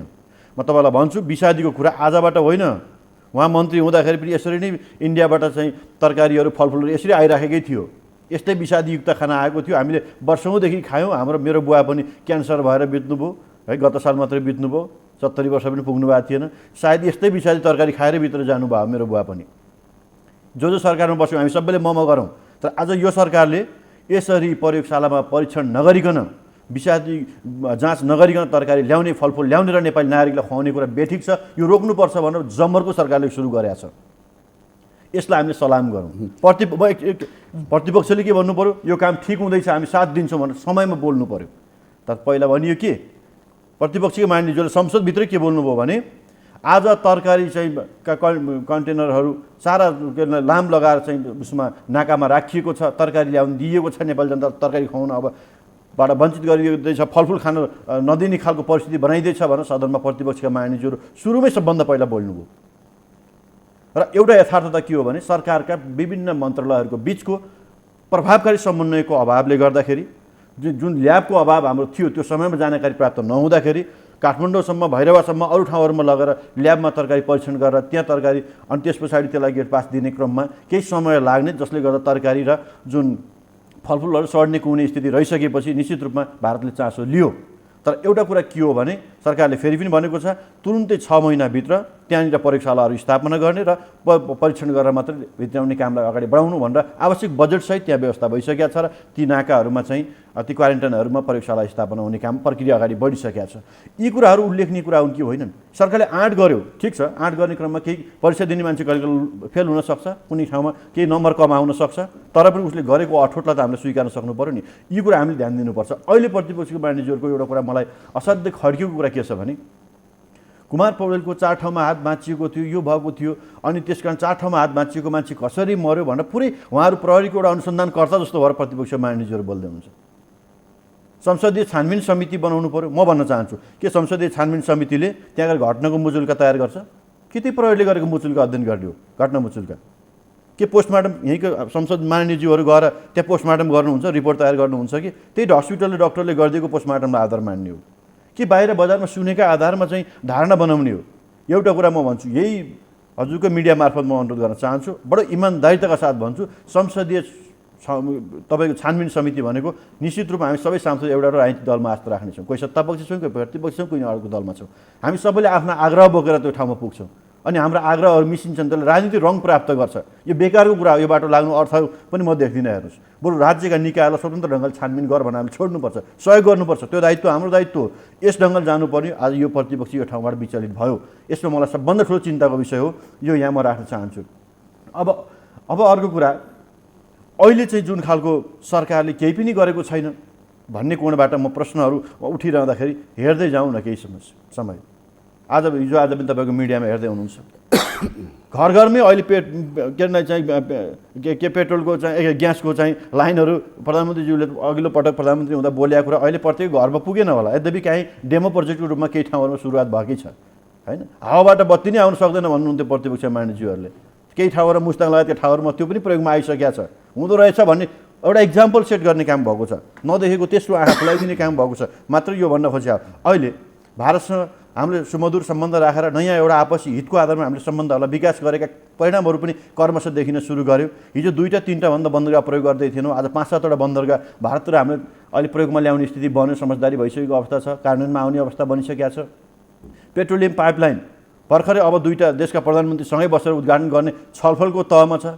इपिजीको प्रतिवेदन अहिले भारतले बुझ्ने तयारीको स्थिति भन्दैछ भने केही सुख समस्याहरू हामी सुन्दैछौँ। दक्षिणतिर यी उल्लेखनीय प्रगतिहरू हुँदैछन्। उत्तरतिर भन्नुहुन्छ भने अब राष्ट्रपतिहरूको भ्रमणमा वास्तवमा एउटा नेपालको एउटा अर्थतन्त्रलाई कायाकल्प गर्ने गरी निकै ठुलो उपलब्धिहरू अब उत्तरसँग हाम्रो ती समझदारीहरू बन्दैछन्, प्रोटोकलमा हस्ताक्षर हुँदैछन्। राष्ट्रपतिको उपस्थितिमा त्यो हुन्छ भन्ने हामीलाई लागिराखेको छ। यस्तो तयारी इन्टरनल होमवर्कहरू राष्ट्रले गरिराखेको छ। यी कुरा केही पनि होइन। यस्तो त नेपाललाई सयौँ वर्षसम्मलाई देशलाई एउटा नयाँ बाटोमा, नयाँ गोरेटोमा हिँडाउने, नयाँ एउटा समृद्धिको बाटोमा लाने कुरो त यी त पुरा धेरै ठुलो उपलब्धिहरू हुन् नि त। यी काम हुँदैछन्।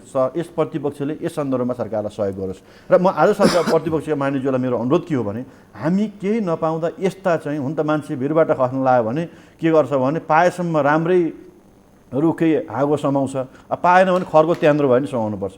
प्रतिपक्षले कुनै इस्यु नपाइसकेपछि अहिले यस्ता चाहिँ झिना मसिना विषयहरू उठाएर संसद रोक्ने काम गरेको छ। म फेरि पनि अनुरोध गर्छु कङ्ग्रेस जस्तो पार्टीलाई, राजपा भए दोस्रो कुरा हुन्थ्यो, कङ्ग्रेस जस्तो विरासत निर्माण गरेको पार्टीले यस्तो हेलचक्राइ गरेर सदनलाई बन्धक राख्यो भने नेपाली जनताले त्यो कुरा निको मान्दैनन्। हिजो नेकपा एमाले नि गर्यो, हिजो तत्कालीन नेकपा माओवादीले पनि गर्यो, गरेका थियो नि त भनेर भन्ने हो भने हो, त्यसबाट हामीले पनि शिक्षा लिनुपर्छ। त्यति बेला जनताले हामीलाई पनि दण्डित गरेका छन्, कारवाही हामीलाई पनि गरेका छन्। हामी त्यसबाट पनि हामीले आज शिक्षा लिने आफू त्यसबाट चाहिँ सचिने अगाडि बढ्ने जमर्को हामीले गरे हो। म यो कुरा यहाँ राख्नुपर्ने छ। त्यस कारणले गर्दाखेरि प्रतिपक्षले भन्नुहोस् राष्ट्रिय मुद्दा के हुन्, जनजीविकाका सवालहरू के हुन्, समृद्धिका सवालहरू के हुन्, हाम्रा आर्थिक एजेन्डाहरू के हुन्, राष्ट्रिय स्वाधीनताका एजेन्डाहरू के हुन्, ती एजेन्डामा खरो रूपमा प्रतिपक्षले सदनमा आफ्ना आवाजहरू उठाओस्, बेल घेराउ गरोस्, सदनलाई दबाब दियोस्, सरकारलाई दबाब दियोस्। हामी त्यो चाहन्छौँ। म त अझ अलि अगाडिबाट भनौँ भने देवेन्द्र मानिज्यू, वाइड बडी प्रकरण छ नि, यो प्रकरण आम जनताको बिचमा बाहिर आउनुपर्छ। यसमा प्रतिपक्ष ओइल घेराउ गरोस्। 7 बजेको सांसद हो म। ओके, म मेरै ठाउँबाट पनि ताली बजाउन तयार छु। हामी त हिम्मत गर्छौँ कि गर्दैनौँ? उत्तरार्धतिर आउँदैछौँ। म एकदमै छोटो छोटो उत्तर चाहे, तर 2-3वटा कुराको चाहिँ कन्क्लुजन पनि निकाल्नु पर्ने। जस्तै माननीय देवेन्द्र राज कौडेलज्यू, प्रतिपक्षी दल अहिले विपक्षीहरूको चाहिँ गठबन्धन तयार गरेर धमिलो पानीमा माछा मार्न खोज्ने प्रयास गर्दैछन्।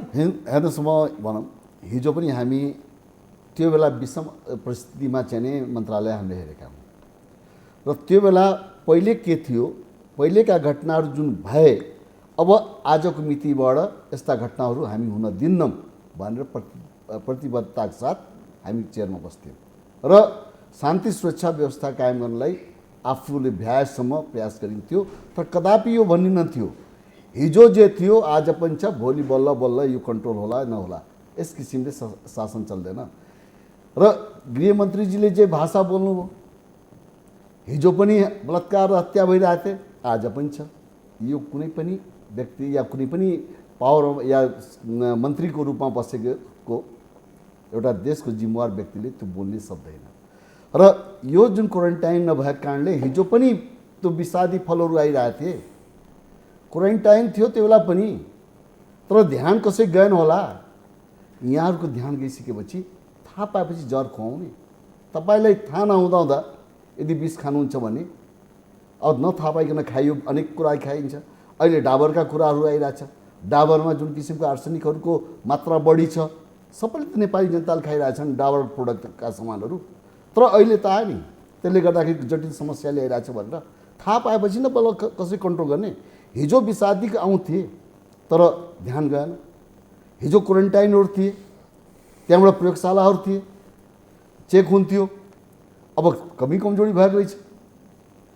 तर आज जब यो प्रमाणित भइसकेपछि, थाहा पाइसकेपछि ए यो त जहर रहेछ, ल आफू नखाने होला, आफू थाहा पाइसकेपछि यसमा यो विषादी छ, जनताले खानै पर्ने। थाहा पाएपछि यदि त्यहाँ त्यस किसिमको घटना घट्छ भने थाहा पाउने मान्छे पनि अपराधी हो। यो सरकारले यो त यसको कुरा भएन र मान्यज्यू। आफू सत्तामा हुँदा जे गरे पनि सबै ठिक, आफू सत्तामा छैन भने अरूले गरेको कुरा चाहिँ एक सोलो डोलो चाहिँ एउटै बकेटमा राखेर सबै बेठी। अब अहिले के भयो, स्वाभाविक हो, विकासका गतिहरू बढ्दै जान्छन्, आवश्यकताहरू बढ्दै जान्छन्, निर्माणहरू त्यही हिसाबले होला। हिजो पनि जब नेपाली काङ्ग्रेस सरकारमा आएपछि, पञ्चायती व्यवस्थालाई समाप्त गरेपछि यहाँका जो निजी क्षेत्रले, चाहे हवाई क्षेत्रमा भन्नुहोस्, चाहे सञ्चारको क्षेत्रमा भन्नुहोस्, चाहे मेडिकलका क्षेत्रमा भन्नुहोस्, विश्वविद्यालयहरू कहाँ के खुलेनन्, कम प्रगति गर्यो। हिजो केही भएन, आज मात्रै होइन। यो त निरन्तर रूपमा जो सरकारमा आओस्, सरकार परिवर्तन हुँदै जाओस्, विकासका कुराहरू रुक्दैनन्। तर मेन के हो भने अहिले यदि कुरा गर्ने भने मिलनचिका कुराहरू नेपाली काङ्ग्रेसको कृष्णप्रसाद भट्टराईजीको सपना हो नि। झन्डै अब त्यसमा चाहिँ नि अहिले आएर हिजो जुन त्यो कम्पनीले, अस्ट्रेलियन कम्पनीले छोड्यो, 1 अरब 55 करोड जति अब मात्र थियो त्यो अवस्था। अहिले त जुन किसिमले अहिले नयाँ कम्पनीलाई दियो बिना ठेक्का पट्टाको 2 अरब चान्चुनमा, र त्यहाँ 2 अरब 63 करोड, झन्डै 1 अरबभन्दा बढी देशलाई त घाटा गरायो नि। त्यही मात्र होइन, अब यहाँ त धेरै यस्ता कुराहरू छन्। हेर्नुहोस्, अब ती कुराहरू उठाउँ भने अहिले यो राष्ट्रिय परिचय पत्रका कुराहरू आइरहेछन्। म स्वयं राज्य व्यवस्था समितिमा छु, त्यहाँ विचाराधीन छ त्यो, अझै त्यसमा त्यो विधेयक पास हो सकेको छैन। आज त्यसलाई झन्डै 2-2.5 अरबको बिना टेन्डरको ठेक्का दिएको छ। कानुन के बन्ला, कसरी लग्ने, अझै राज्य व्यवस्थामा विचाराधीन छ। यहाँ चाहिँ नि ठेक्का बिना टेन्डरको चाहिँ नि त्यसलाई चाहिँ नि त्यो कार्ड छाप्नलाई दिइसक्यौँ हामीले टेन्डर। नागरिकताका कुराहरू हामीले बारम्बार उठायौँ। जन्मसिद्धका सन्तानलाई नागरिकता दिनुपर्छ, वंशजको। जो विदेशीलाई विवाह गरेर नेपालमा भित्रिएका छन् बुहारीको रूपमा, उसले वैवाहिक अङ्गीकृत पाउनुपर्छ भन्ने कुराहरू। राज्य व्यवस्था समितिले यो नागरिकता सम्बन्धीमा एउटा उप समिति पनि गठन गर्यो, म पनि त्यसको मेम्बर छु। तर आज उप समितिको बैठक बस्न सकेन। नागरिकताले व्यवस्था गरिएको छ, तर कानुनमा यदि 2/3 छँदैछ, हामीले केही अप्ठ्यारो छ भने त्यसलाई संशोधन पनि गर्न सकिन्थ्यो। आज राज्य व्यवस्था समितिमा विचाराधीन भएको नागरिकताको मुद्दा गृह मन्त्रालयबाट सिडिओ कार्यालयमा पत्र जान्छ, जन्मसिद्धका सन्तानलाई नागरिकता दिएकोमा आपत्ति छैन, तर विचाराधीन त राज्य व्यवस्था समितिमा थियो। कोर्टले रोक, यो मिल्दैन भनेर कोर्टले रोक्छ, त्यो नागरिकता बाँड्नलाई रोकियो। फेरि केही दिनपछि त्यही कोर्टले वितरण गर भन्छ, अनि फेरि केही समयपछि आएर फेरि रोक भन्छ, अहिले फेरि रोकिएको छ। भनेपछि यो मुलुक के हो? यो कसरी हामी गइरहेछौँ। एकातिर राजव्यवस्था समितिमा ऐन नियम पास गर्नलाई हामी छलफल गरिरहेका छौँ र त्यसलाई पनि बाइपास गरेर यो सरकारका जिम्मेवार व्यक्ति देशको गृहमन्त्री एकदमै छोटोमा उत्तर खोजे दुवैजनाको। अनि मैले यो मुलुक कमिटमेन्ट चाहिँ चाहे र यति बहस गर्यो, समस्याहरू छन्, प्रतिपक्षीको पनि कमी कमजोरीहरू होलान्, सरकारले पनि हुन्छ, त्यो त स्वाभाविक हो। धेरै कमी कमजोरीहरू गर्या होलान्, सरकारले पनि आफ्ना कमी कमजोरी र गल्तीलाई सच्याउनु पर्ने ठाउँहरू होलान्। प्रतिपक्षीको दायित्व नै के हो भने सरकारले गरेका कमी कमजोरीहरूलाई सम्बन्धित निकाय मार्फत सचेत गराउनु, गल्तीहरू उल्याइदिनु र त्यसलाई चाहिँ फेरि चाहिँ ट्र्याकमा ल्याउनु नै हो। अब बताइदिनुहोस् त, संसद निरन्तर अवरुद्ध भइरहन्छ वा यसलाई खोल्ने पनि दायित्व, यसलाई सुचारू गर्ने दायित्व केवल सत्तारूढ दलको वा सभामुखज्यूको मात्रै हो वा प्रतिपक्षीको पनि हो? यसको निकास चाहिँ सत्तारूढ दलले नै दिनुपर्ने, प्रतिपक्षीले चाहिँ केवल चाहिँ माग मात्रै राख्नुपर्ने, प्रतिपक्षीले केवल चाहिँ आफ्ना एजेन्डाहरू अगाडि सारिसकेपछि प्रतिपक्षीको दायित्व सिद्धियो, प्रतिपक्षी भनेको खालि माग राख्ने मात्रै हो, सोलुसन दिने पनि त प्रतिपक्षीको दायित्व होला नि। हेर्नुहोस्, अब यहाँ के छ भने अब सत्तामा जो छन्, सत्ता पक्षका साथीहरू या यो सरकारलाई भनौँ, जुन किसिमको अहिले सदन अवरोध भइरहेछ, आखिरमा त्यो यो एउटा न्याय प्रक्रियालाई अघि बढाऊ भन्ने उद्देश्यसहित अघि बढिरहेछ। यहाँ अन्याय भयो, ह्युमन राइट्सलाई हनन गरियो, मानव अधिकारको हनन भइरहेछ, त्यसलाई कायम गर, मानव अधिकारको हनन हुन नदे। गलत तरिकाले इन्काउन्टर भइराखेका छन्, इन्काउन्टर देखाइएको छ, निर्दोष मान्छे मारिएका छन् या कुनै अपराधी समात्य पनि उसलाई इन्काउन्टर गरेर मार्ने अधिकार कसैलाई छैन। यस्ता क्रियाकलाप नहोस्। हिजो सरकारले नै प्रतिबद्धता जारी गरेर सरकारले बनाएको आयोग, लाल आयोगलाई सार्वजनिक गर भनेर यो कुनै नयाँ विषय होइन। त्यस्ता जति पनि यहाँ छन् कुराहरू उठेका छन्, या निर्मलादेखि लिएर जुन कुराहरू हामीले उठायौँ र सदन जुन कारणले अहिले अवरुद्ध भइरहेछ, यसमा जब यी जनताको लागि र हिजो यही सरकारले बोलेका, सभामुखले रुलिङ गरेका कुरालाई सत्तापछि हामीले बोलेको त जसरी प्रधानमन्त्रीजीले विषादीको विषयमा रियलाइज गर्नुभयो, मलाई झुक्क्याइयो, यो मबाट मैले चाहिँ त्यसलाई महसुस गरिरहेको छु र यसमा चाहिँ यो गलत भयो भन्ने कुराहरू जसरी उहाँले आफ्ना कुराहरू महसुस गर्नुभयो, यदि महसुस गरेको हो भने त्यही हिसाबले कडाइ गर्न सक्नु पर्थ्यो।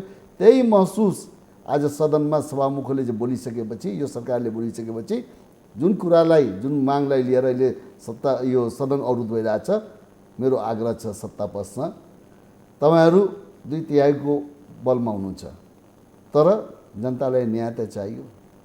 जहाँ जुन किसिमका गैर न्यायिक रूपमा जसरी जुन किसिमले अहिले इन्काउन्टर भइराखेका छन् त्यसलाई रोक्नुपर्छ। कहिले आज जो मारिएका छन् भोलि अरू पनि मारिनु सक्छ। ओके, वेल, पदम मान्यज्यू, अब निकास त दिनु पर्ला नि कि बन्दै राख्ने? निकास दिने दायित्व यदि अब चाहिँ प्रतिपक्षीले चाहिँ यसरी नै पेल्दै जाने हो भने सत्तारूढ दल पनि कानमा तेल हालेर वा सभामुखज्यू पनि ठिकै त छ, एक दिन आज चाहिँ 1 घन्टा उहाँहरू हो हल्ला गर्नु हो, भोलि चाहिँ 2 घन्टा चाहिँ गर्नु होला, फेरि 3 घन्टा थकाउने काम मात्रै गरिराख्ने हो त? मैले प्रतिपक्षलाई विनम्रतापूर्वक मेरो एउटा आग्रह हुन्छ, अनुरोध हुन्छ मेरो ठाउँबाट भन्दा, एउटा जिम्मेवार प्रतिपक्षले वास्तवमा अहिले जे खालको भूमिका संसदभित्र छ यो बिल्कुलै सुहाउने भएको छैन। यो नेपाली जनताले यो कुरालाई सहज ढङ्गले स्वीकारेको अवस्था छैन। यसबाट प्रतिपक्ष पछाडि हटेर संसदलाई एकदम व्यवस्थित ढङ्गले अगाडि बढ्ने, संसद सुचारू हुने अवस्था सिर्जना होस्। देशमा बाढी पहिरो आएको छ, यत्रो डुबानमा जनताहरू परेको छ, यति बेला राहत बोकेर जानुपर्ने छ, त्यहाँनिर चाहिँ अरू जनताका समस्या के हुन्, संसदभित्र ती कुराहरू आउनुपर्ने र सरकारको ध्यान आकर्षण गराउनुपर्ने यो स्थिति छ। राज्यका निकायहरूलाई त्यही ढङ्गले चुस्त दुरुस्त ढङ्गले परिचालन गर्नुपर्ने बेला छ। यस्तो बेलामा संसदभित्र जनताका प्रतिनिधिले आफ्नो कुरा राख्न नपाउने गरी जुन डेडलक भएको छ, यो कुराको तुरुन्तै हामी अन्त्य गरौँ। म प्रतिपक्षका मानिसहरूले यो कुरामा सोच्नुपर्छ भन्ने कुरा विशेष ढङ्गले आग्रह गर्न चाहन्छु। हिजो आफू सत्तामा बस्दाखेरि त्यही कुरा लत्याउने, अहिले आएर त्यही विषय उठाएर चाहिँ संसद घेर्ने कुरा सुहाउने कुरा होइन। लाल आयोगको प्रतिवेदन आयोग कति बेला गठन भयो? प्रतिवेदन के अघिल्लो सरकार देउबाजीले बुझ्या होइन? अनि उहाँहरूले त्यो प्रतिवेदन सार्वजनिक गर्नु नपर्ने, अहिले आएर सार्वजनिक गरिदिएन भनेर अनि उहाँहरू नै गएर त्यही देउबाजी नै उपस्थित भएर सदनको रोस्टम घेर्न सुहाउँछ? यो सुहाउने कुरा भइराखेको छ। त्यस कारणले एउटा कुरा जनतालाई स्पष्ट रूपमा भनिदिउँ, हाम्रा कमी कमजोरीहरू, हाम्रा सीमाहरू पनि जनतालाई बताइदिउँ र वास्तवमा हामी सबै अब विगतबाट हामी सिक्यौँ र अब हामी यो मुलुकलाई एउटा नयाँ समृद्धिको बाटोमा लान्छौँ, विकृति विथितिहरूलाई विसङ्गतिहरूलाई हामी अन्त्य गर्छौँ, हामी सत्तापक्ष प्रतिपक्ष यस्ता मामिलाहरूमा हामी एक ठाउँमा उभिन्छौँ भनेर सङ्कल्प गरेर गयो भने नेपाली जनताले हामीलाई साथ दिनेवाला छन्। होइन हामी यही ढङ्गले लड्दै जाने हो भने, यही ढङ्गले हिलो छापाछाप गर्ने हो भने संसदीय अभ्यासप्रति जनताको एउटा निराशा पैदा हुन्छ। जनतामा निराशा पैदा भयो भने त्यसले कुनै एउटा अमुक पार्टीलाई मात्रै होइन, सिङ्गो व्यवस्थालाई नै त्यसले चाहिँ भोलि एउटा खतरामा पुर्याउने स्थिति रहन्छ। हाम्रो देशका विरुद्धमा चलखेल गर्ने शक्तिहरूलाई यसले मलजल पुर्याउँछ। यो कुरा प्रतिपक्षले हेक्का राख्नुपर्छ। त्यस कारणले यसतर्फ प्रतिपक्षले गम्भीरतापूर्वक यो विषयलाई बुझ्नेछ भन्ने मलाई विश्वास छ। र अबको भोलिबाट नै, भोलिको 2 बजे सभामुखज्यूले बैठक आह्वान गर्नुभएको छ, त्यसमा प्रतिपक्षको रचनात्मक सहयोग रहनुपर्छ। र सभामुखज्यू पनि एउटा कुरा के हो भने अलि प्रोएक्टिभ चाहिँ बन्नुपर्छ। अब कहिले कहिले प्रतिपक्षको सीमा हुन्छ, ओइल घेराउ गरेर नारा लगाइनु राख्नुपर्छ। त्यति हुँदैमा सभामुखले हेरेर ठुलो बस्ने होइन। सभामुखज्यूले आएका यस्ता प्रतिवेदनहरू जुन छन्, कार्यसूचीमा आएका एजेन्डाहरू छलफलमा पनि लिएर जानुपर्छ। त्यो आँट भोलिबाट सभामुखज्यूले पनि गर्नुपर्छ भन्ने मेरो बुझाइ हो। आशा गरौँ जुन तरिकाले सदन निरन्तर अवरुद्ध भइरहेको छ, यो अवरुद्धको सिलसिलालाई चाहिँ तोडिनु पर्दछ। जुन ठाउँबाट जसले जे भूमिका निर्वाह गर्नुपर्ने हो गरियोस्, जसले आफ्ना चाहिँ अडानहरू त्याग गर्नुपर्ने हो त्यागियोस्, तर जनताको बोली बोल्ने थलो संसदलाई चाहिँ अनिर्णयको बन्दी नबनाइयोस्। यही हामी सबैको अपेक्षा हो, आम जनताको अपेक्षा पनि यही हो। बहसको लागि, समय र संवादको लागि तपाईँ यहाँसम्म आइदिनु भयो दुवैजना। तपाईँ दुवैजनालाई एबिसी टेलिभिजनको तर्फबाट र मेरो व्यक्तिगत तर्फबाट धन्यवाद र आभार प्रकट गरेँ। हाम्रो तर्फबाट पनि यहाँलाई एबिसीलाई धन्यवाद छ। दर्शकहरू, आजको लागि यो संवाद यति नै। सम्पूर्ण युनिटलाई मैले पनि बिदा दिनुहोस्। नमस्कार।